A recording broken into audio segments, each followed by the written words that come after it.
भारतीय टीम के सलामी बल्लेबाज शुभमन गिल तो इंडिया टीम के लिए खूब कमाल करते हैं। भारत के लिए खूब शतक लगाया है, टेस्ट, वनडे, टी20 हर जगह उनके शतक है। वनडे में तो उनके नाम दोहरा शतक है, लेकिन आईपीएल में 2018 में डेब्यू करने वाले गिल का बल्ला अभी तक शतक नहीं निकाला था। वो कई बार शतक के पास तो पहुंचे, लेकिन चूक जा रहे थे।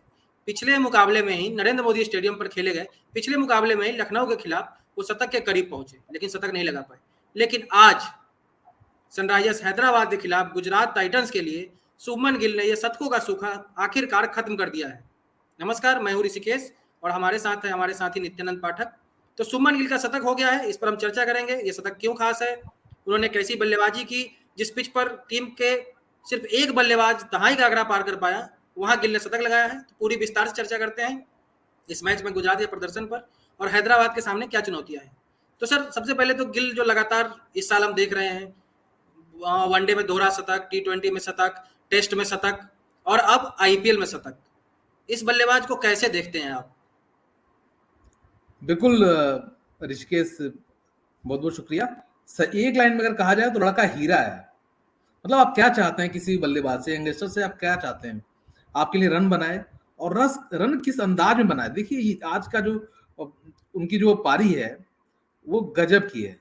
शुरुआत अच्छी रही इनके लिए, लेकिन जो है रन बनाना आसान नहीं था इस मैदान पर, और यही वजह है, बाउंड्री बड़ी थी। तो शुभमन गिल ने इसका हल निकाला। उन्होंने क्या निकाला? उन्होंने कहा कि हम भैया छक्का लगाकर रन नहीं बनाएंगे। लगभग 200 की स्ट्राइक रेट से उन्होंने रन बनाना शुरू किया, और वो आप देखेंगे कि जो है सिर्फ चौके चौके से लग रहे थे। कमाल की पारी जो है उनकी चल रही थी, और गजब की पारी। मैं यूं कहूंगा, आप आंकड़ों में भी अगर देखेंगे तो 58 गेंदों का सामना किया, 101 रन बनाए, और 13 चौके उसमें लगे हैं, जबकि एक छक्का शामिल है। आप देख सकते हैं कि ये आंकड़ा बताता है कि कितना जोरदार बल्लेबाज है ये। और बिना जो है, या ये कह लें कि एक छक्का लगाया, उसके बावजूद जो है 180 के आसपास जो है उनका स्ट्राइक रेट है। और भुवनेश्वर कुमार की जिस गेंद पर वो आउट हुए, अगर उस गेंद को निकाल दिया जाए तो कोई भी गलती इन्होंने नहीं की है। ठीक है, मैदानी शॉट्स के लिए जमकर रन बटोरा। और देखिए, रवि शास्त्री ने आज ही बयान दिया है ऋषिकेश कि जो है विराट कोहली और रोहित शर्मा से अब आगे निकलने की बात है। इसका मतलब यह है कि अब उन पीढ़ियों को मौका देने की जरूरत है जो खड़े हुए हैं। और उन पीढ़ियों में कौन है? बिल्कुल शुभमन गिल हैं, ईशान किशन है, ऋतुराज गायकवाड़, देवदत्त पड्डीकल हैं, यशस्वी जायसवाल है, पृथ्वी शॉ हैं। आपके पास तमाम जो है ना लाइनअप एक अलग तरीके की जो है, अगर आप ओपनर्स की निकालेंगे तो हो सकता है कि प्लेइंग 11 उसी की बन जाए। लेकिन आज बात करेंगे इस युवा बल्लेबाज की, गिल की। नरेंद्र मोदी स्टेडियम जो है खचाखच दर्शकों से भरा हुआ था, और लगभग जो है, मैं ये नहीं कहूंगा कि पूरा 1 लाख लोग थे वहां पर, लेकिन अगर देखा जाए तो कम से कम 50,000 लोग तो रहे ही होंगे। अगर उनके बीच में इस तरह की पारी खेलना, ये अपने आप में दर्शाता है कि गिल किस कैलिबर के बल्लेबाज है। और जब इस तरह से जो है कोई भी बल्लेबाज खेलता है तो आप समझ रहे हैं कितना उसके लिए जबरदस्त होती है, उसके लिए कितना अहम पारी होती है, और कितना जो है सुख बीसीसीआई के पास होगा इस वक्त। उसके पास जो है कोई दिक्कत नहीं है, वो उसके पास एक विकल्प है कि ठीक है, हम जो है सोच रहे थे कि वनडे वर्ल्ड कप की बात होगी, हम जो है WTC फाइनल के लिए। ये सिर्फ आईपीएल तक सीमित नहीं है, ये भविष्य की बात है, भारत के भविष्य की बात है। और देखिए जो आंकड़े आप देख रहे हैं कि मोदी स्टेडियम में छाया गिल 101 रन की पारी खेली है, ये आंकड़े बताते हैं, ये पारी बताती है कि न केवल गिल का भविष्य सुनहरा है, बल्कि भारतीय क्रिकेट का भी जो है भविष्य सुनहरा है। ऋषि, आप म्यूट हैं। और माफ कीजिएगा, जैसे आज पिच में मदद थी तेज गेंदबाजों के लिए। भुवनेश्वर कुमार ने पहली गेंद पे जो विकेट लिया, बॉल आउट स्विंग हुई शाह की, उसके बाद लगा था शायद ये टीम धीरे खेलेगी, पहले हम पावर प्ले को निकालेगी, नई गेंद को पुरानी करेगी। लेकिन आज गिल अलग लय में थे, जैसा सहवाग बोलते थे कि नई गेंद को छोड़ के नहीं, मार के पुरानी करो। मार के पिच मुश्किल थी, मुश्किल पिच पे आप देखिए उन्होंने भुवनेश्वर कुमार के जो पहला गेंद खेला था, जो गिल का पहली गेंद थी, आउट स्विंगर थी, लेकिन उन्होंने जो कवर ड्राइव किया वहीं से उनका कॉन्फिडेंस दिख रहा था। कवर ड्राइव, फिर अगले ओवर में उन्होंने स्ट्रेट ड्राइव खेला। और ये नहीं भूलना चाहिए कि हैदराबाद की गेंदबाजी कोई ऐसी हल्की गेंदबाजी नहीं है। भुवनेश्वर कुमार उनके पास है, नटराजन है, मार्को यानसन है, उछाल अगर पिच में हो, अगर स्विंग हो तो फारूकी है। तो यहाँ जैसे कि हम बात करते हैं, 3 तो लेफ्ट आर्म पेसर है, जिसके खिलाफ भारतीय एक रिकॉर्ड रहा है कि भारतीय बॉल बैट्समैन हमेशा जूझते हैं, लेकिन उनके खिलाफ अच्छी बैटिंग की। फारूकी को तो एक ओवर में 4 चौके मारे, और जैसे ही पावर प्ले खत्म हुआ उसके बाद इन्होंने मतलब कैलकुलेटिव रिस्क लेना शुरू किया, क्योंकि देखा हम पिछले मैच में देख रहे थे कि टीम का मिडिल ऑर्डर बिल्कुल तहस नहस हो गया था, मिडिल ऑर्डर नहीं चला था, और आज भी वैसा ही हुआ। देखिए जैसे सुदर्शन आउट हुए उसके बाद कोई नहीं चला, तो यहाँ जरूरी भी हो जाता था गिल के लिए कि एक छोर संभाल के रखे, और जिस तरह से बल्लेबाजी की है सब कमाल की है। मुझे तो लगता है कि ऐसी कम पारियां हमें देखने को मिलती हैं, मतलब T20 पे भी आप T20 से ज्यादा क्रिकेटिंग शॉट खेले, एक एरा आरा टेरा शॉट नहीं, स्कूप शॉट नहीं, या कोई भी ऐसा तो प्रॉपर क्रिकेटिंग शॉट, तो कमाल की बिल्कुल बिल्कुल बल्लेबाजी सही थी। कहा आपने। और अब मुझे लगता है कि अगले 10-15 सालों के लिए, जैसे हम बोल रहे थे ना कि गावस्कर गए तो कौन, तो तेंदुलकर आए, फिर कौन, तो कोहली आए, तब कोहली लगभग साल 2 साल 3 साल और खेलेंगे, और उनके जाने तक आपके पास शुभमन गिल तैयार होगा, एक नया बल्लेबाज, बिल्कुल एक नया क्रिकेटिंग हीरा जिसको हम बोलते हैं। बिल्कुल बिल्कुल सही कहा आपने। देखिए शुभमन गिल के नाम 101 रन है, उसके बाद साई सुदर्शन के नाम जो है 47 रन है 36 गेंदों में। उसके बाद आप देखेंगे तो कोई भी जो बल्लेबाज है वो दहाई का आंकड़ा पार नहीं कर सका है। रिद्धिमान भाई शाह मैं तो देख 0 रन रहा हूँ पर कि आउट 4-5-6 तो डक है यहाँ। बिल्कुल, यहाँ पर राशिद खान 0 है, जिन्होंने मुंबई इंडियंस के खिलाफ तूफान ला दिया था, 10 छक्के लगाए थे। उसके बाद नूर अहमद जो है 0 है, मोहम्मद शमी 0 है, और यही वजह है कि टीम जीरो है ओपनर। आखिरी ओवर में टीम हैट्रिक भी हुई है। 3 लगातार जी गेंदों पर विकेट भी गिरे हैं, 2 विकेट जो है भुवी के नाम रहे हैं, 1 रन आउट रहा है। तो ये गजब का मतलब कि गजब का मैच है, आप कह सकते हैं लेकिन कि एक तरीके लेकिन इसमें हम से भुवी के और एक प्रदर्शन को शतक नहीं भूलना चाहिए। भुवी का जी जो प्रदर्शन है उसको नहीं भूल सकते। 5 विकेट लिए उन्होंने इस मुकाबले में, 5 विकेट काफी लिया है समय से उन्हें जी मतलब टीम इंडिया में मौका नहीं मिल रहा है, मतलब माना जा रहा है कि उनका करियर लगभग खत्म हो जा रहा है। लेकिन जिस मैच में करीब 190 रन बन रहे हैं, उसमें आप 4 ओवर में 30 रन देके 5 विकेट लेते हैं, तो काफी अच्छी बॉलिंग कही जाएगी, क्योंकि गेंदबाजों की कुटाई तो हुई है, भले ही बाकी बल्लेबाज नहीं चले हैं, लेकिन रन खूब बने हैं।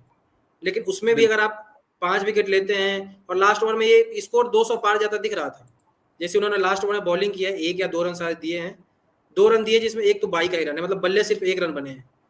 तो बिल्कुल और मैं एक और बात बताता हूँ कि भुवी आईपीएल में जो डबल फाइवर लेने वाले सिर्फ तीसरे बॉलर बन गए हैं। डबल नहीं, इनसे ट्रिपल पहले ट्रिपल ट्रिपल ट्रिपल नहीं, डबल डबल, 2 बार 5 विकेट, 2 बार 5 नहीं, विकेट। इससे पहले एक्चुअली एक बार इन्होंने पंजाब के खिलाफ 2017 में लिया था, ठीक है। जी अच्छा जी, हाँ, माफ करिएगा, मतलब कि तो हाँ 2 बार ये ये है, 2 बार उमरान मलिक के नाम एक फिफर है, वो उन्होंने जो है मतलब 2 बार गुजरात के जेम्स खिलाफ फॉकनर और 2022 में उनादकट, मतलब राइट हाँ आर्म पेसर तो पहले ही होंगे, पहले जेम्स फॉकनर थे और उनादकट, और अब भुवनेश्वर बिल्कुल कुमार। तो लेकिन यह है कि गिल की ऐसी पारी थी कि सब कुछ छिप गया इसके आसपास, जी। भुवनेश्वर की गेंदबाजी या बाकी जो बल्लेबाज नहीं चले, सब कुछ छिप गया ऑरा इस है पारी के। ऑरा है इस बल्लेबाज का। ऋषि, आप देखेंगे कि जब इसने दोहरा शतक लगाया था तो हम बात कर रहे थे ईशान किशन की, और ईशान किशन को मौका नहीं मिल रहा था टीम में, तो हम लोग बड़े बात कर रहे थे कि यार ईशान किशन ने अच्छी पारी खेली, और यंगेस्ट जो है डबल सेंचुरी लगाने वाले बल्लेबाज बने।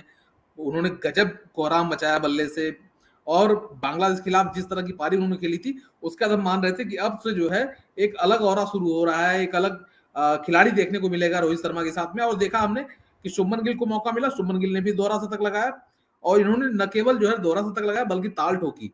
इन्होंने जो है कहा कि मेरे पिता कहते हैं कि तुम ये क्या पारी खेलते हो, शतक के आसपास जाके आउट हो जाते हो, ये कुछ अच्छी पारी खेलो, कुछ बड़ी पारी खेलो। तो एक्चुअली उन्होंने वो जो दोहरा शतक था, उन्होंने मारने के बाद बताया कि जो है शायद इसके बावजूद मेरे पिता खुश न हो, उनकी हाँ, लेकिन अपेक्षाएं कुछ और। लेकिन गिल का ये है जो हम बात कर रहे हैं, तो ये भले ही इंटरनेशनल क्रिकेट में अभी दिख रहे हो, लेकिन ये पुराना चावल है, भले ही 23-24 साल के ही हैं, लेकिन बिल्कुल आपको याद होगा अंडर 19 जो वर्ल्ड कप हुआ था, अंडर 18 आप जीते थे, प्लेयर ऑफ द टूर्नामेंट थे। अंडर 19 जो वनडे मैच होते हैं उनमें इनका पृथ्वी एवरेज शॉ की 104 कप्तानी का की, है। बिल्कुल। मतलब आप देखिए वनडे मैचों में 104 का एवरेज, मतलब ब्रेडमैन का टेस्ट में फर्स्ट क्लास में भी 95 ही था, लेकिन इनका हाँ बिल्कुल अंडर 19, क्योंकि ऐसे नहीं कि अंडर 19 हल्का क्रिकेट होता है, या ऐसा नहीं है कि वहाँ कंपटीशन नहीं हो, अच्छा कंपटीशन होता है वहाँ। पाकिस्तान के खिलाफ जो सेमीफाइनल मैच था उसमें सेंचुरी, सामने शाहीन आफरीदी जैसे गेंदबाज थे। तो इंटरनेशनल क्रिकेट या आईपीएल भले ही नया दिख रहे हैं, लेकिन ये खिलाड़ी बहुत पुराना है और बहुत आगे तक जाएगा। बिल्कुल बिल्कुल उम्मीद करेंगे ऋषि की शुभमन गिल जिन्होंने मोदी स्टेडियम में आज शतक लगाया है गुजरात टाइटंस के लिए सनराइज हैदराबाद के खिलाफ, और एक तरीके से सनराइज हैदराबाद को आईपीएल से आउट ही कर दिया है। अब जो है भारी भरकम स्कोर है, बल्लेबाजी इतनी आसान नहीं है। आसान क्यों नहीं है, मैं इसलिए कह रहा हूं क्योंकि इस पूरी पारी में गुजरात के जो है सिर्फ एक गिल और दूसरे साई सुदर्शन, इन दोनों का ही बल्ला चला है। इसके अलावा कोई भी बल्लेबाज दहाई का आंकड़ा पार नहीं कर सका है। तो कुछ ऐसा ही जो है, ऐसी परिस्थिति जो है हैदराबाद के लिए भी होगी, और हम सभी जानते हैं पहला कि विकेट भी एक हैदराबाद गिर गया उनका, पहले ही ओवर में पहला विकेट भी मोहम्मद शमी ने ले लिया है, और बिल्कुल, मनप्रीत सिंह और आउट हो गए उनकी हैं 5 रन बनाकर। कमजोरी सबसे जो है, सबसे बड़ी कमजोरी बैटिंग है। तो देखते हैं, मैच का मजा आप भी लीजिए और हम भी लेते हैं। लेकिन ये जो पारी थी वो गजब की पारी थी।